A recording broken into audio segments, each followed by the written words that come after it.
పిల్లలకు మొట్టమొదటి గురువులు తల్లిదండ్రులే. అందుకే పిల్లల భవిష్యత్తును తీర్చిదిద్దే గుర్తుల బాధ్యత తల్లిదండ్రుల మీదే ఉంది. తమ పిల్లలను దేశం గర్వించేలా తయారు చేయటం అంటే సమాజం పట్ల, మన జీవితం పట్ల చక్కని అవగాహన కలిగించి ఉత్తమ పౌరులుగా తమ వంశానికి, తమ జాతికి, మన దేశానికి గర్వకారణంగా పెంచడం తల్లిదండ్రుల బాధ్యతేనని నేను తెలియజేస్తున్నాను. మనం ఎప్పుడైనా అమ్మ నాన్న విడిగా ఎవ్వరు తలుచుకోలేరు.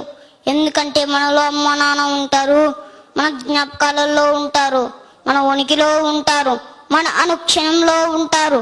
అయినప్పటికీ మనం అమ్మ నాన్నను ప్రత్యేకంగా తలుచుకొని వారి గురించి చెప్పమంటే ఎవరైనా సరే మేమచ్చి మాట్లాడతారు. అమ్మ తనని ఎలా తీర్చిదిద్దిందో, నాన్న ఎలా చెయ్యి పట్టి నడిపించారో చెబుతారు. నేను చెప్పదలుచుకున్నది ఏమిటంటే అమ్మ మాట ఎంతో అపురూపం. ఆమె ఎవ్వరు కొరకు నానే దేవుడిచ్చిన వరం. ఆయన ప్రతి ఒక్కరిని చూడలేమని ఇంటికి ఒక అమ్మని ప్రసాదించాడు.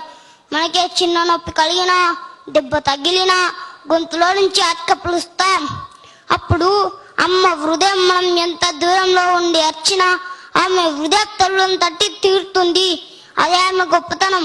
9 నెలలు తన శరీరపు గూటిలో పెంచి తుఫాన్ లాంటి నొప్పులను ఆనందంగా భరించి మనకు జన్మనిస్తుంది. పుట్టిన బిడ్డ మగ అయినా, ఆడ అయినా, అందగాడైనా, వికారి అయినా అపురూపంగా అందుకొని మమకార పాలు త్రాగించి అనుబంధపు మిగడలు పెంచి ఆ పేత వెన్నులు తాను కరుగుతూ పిల్లలను మురిపించి మురిసిపోతుంది అమ్మ. పుట్టిన బిడ్డకు పురుడు చేసి పేరు పెడుతుంది అమ్మ.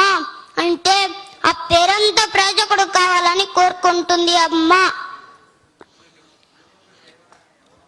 అమ్మంటే అక్షరాల కన్నని మరో చందమామ.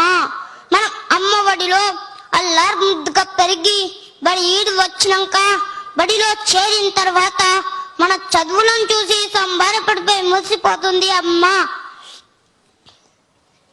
1000 రూపాయలు పోసి కొని తెచ్చిన కానుకల కంటే మనం అమ్మ అని పిలిపే వారికి ఆనందాన్ని ఇస్తుంది.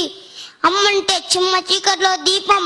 బిడ్డ ఆలన పాలన భిన్నతికి తల్లిదండ్రుల పాత్ర వేల కట్టలేంది. కానీ బాల బాలికలు శక్తివంతమైన ఉత్తమ బీజాలు. వారిని మహోన్నతమైన వృక్షరాజాలుగా మలిచే ఉపాధ్యాయులు దైవస్వరూపులే. పిల్లలకు అత్యంత ధైర్యం, ఉత్సాహం, న్యాయం, సమ్మతి, అంగీకార భావం ఎప్పు అందిస్తూ చక్కని మార్గం చూపే అధ్యాపకులు సాక్షాత్ దైవమే. గురువు స్థానం అతి పవిత్రమైనది. గురువు అంటే జ్ఞాన స్వరూపం. విద్యార్థులంతా గురువును దైవంగా పూజించాలి. అలా చేసిన ప్రతి విద్యార్థి తనకు తాను స్వయం సమృద్ధిని సంపాదిస్తారు. మన జీవితం సమస్యల వలయం.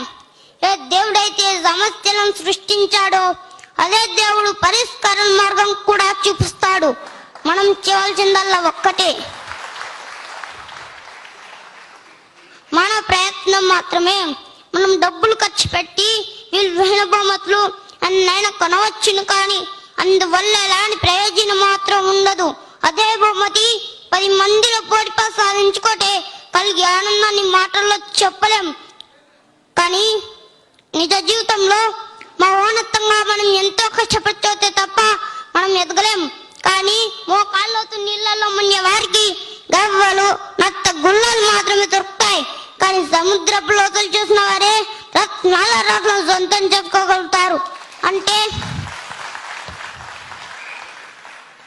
అంటే కష్టపడి చదవకపోతే మన భవిష్యత్తు ఇబ్బంది అవుతుంది. అందుకే ఇది లేని వారు మాత్రం యువతలే ఉంటారని నేను తెలియజేస్తున్నాను. మనిషిని పనులు చేసిన వాటి అంతిమ లక్ష్యం ఏమిటంటే ఆనందంగా జీవించాలని. నిరంతరం సంతోషంగా ఉండడం ఎంత ముఖ్యమో ఇతరుల సంతోషాన్ని గౌరవించడం కూడా అంతే ముఖ్యం.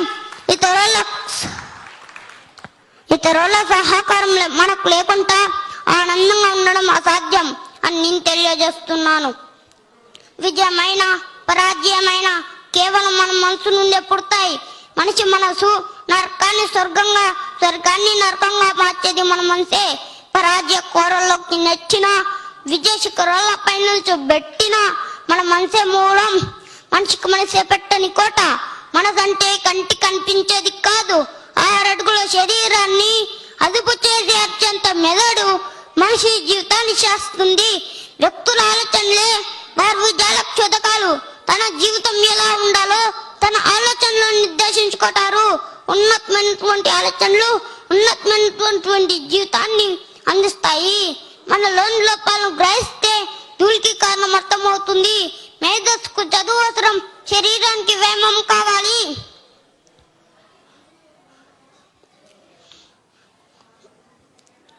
కానీ ఈ రోజులలో ప్రభుత్వ పాఠశాలలో చదువుకునే పేద విద్యార్థులు ఆర్థిక పరిస్థితుల వల్ల మరియు ఉపాధ్యాయుల కొరతల వల్ల లక్ష్యాన్ని సాధించలేకపోతున్నారు.